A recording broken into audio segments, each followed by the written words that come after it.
ఆంధ్రప్రదేశ్ రాష్ట్ర ముఖ్యమంత్రి గౌరవనీయులైనటువంటి శ్రీ జగన్మోహన్ రెడ్డి గారిపై నిన్న జరిగినటువంటి హత్యాయత్నం.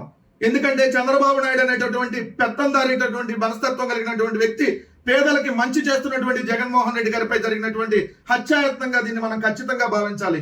ఎందుకంటే పేదలకి ఇంగ్లీష్ మీడియం విద్య అందించాలి, పేదలకి పక్కా ఇల్లు నిర్మించాలి, పేదవాడు బాగుండాలని చెప్పేటటువంటి ఆలోచనతో జగన్మోహన్ రెడ్డి గారు పోరాడుతూ ఉంటే దానికి సంబంధించి 5 సంవత్సరాలు పేదల పక్షాన జగన్మోహన్ రెడ్డి గారు నిలబడితే కోర్టులకు వెళ్లి దాన్ని అడ్డుకునేటటువంటి కార్యక్రమం చేశారు. అయినా కూడా జగన్మోహన్ రెడ్డి గారు ఎక్కడా కూడా తల వంచకుండా పేదల పక్షాన్ని నిలబడుతుంటే ఈ రోజు జగన్మోహన్ రెడ్డి గారిని భౌతికంగా లేకుండా చేయాలనేటువంటి ఒక దుర్మార్గమైనటువంటి కుట్రకి ఈ రోజు జగన్మోహన్ రెడ్డి గారు పాల్పడ్డారు.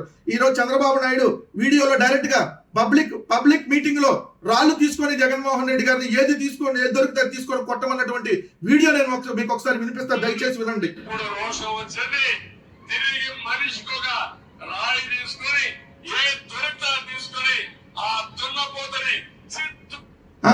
అంటే జగన్మోహన్ రెడ్డి గారిని ఏది దొరికితే అది రాయి తీసుకొని కొట్టండి, ఏది దొరికితే తీసుకొని కొట్టండి అని చెప్పి చంద్రబాబు నాయుడు గారు చెప్పారు.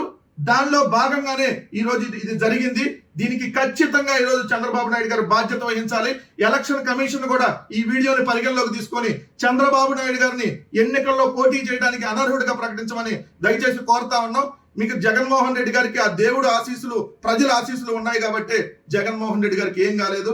జగన్మోహన్ రెడ్డి గారికి మీరు ఎన్ని రకాల ప్రయత్నాలు చేసినా జగన్మోహన్ రెడ్డి గారు పేదల పక్షాన్ని పోరాడతారు.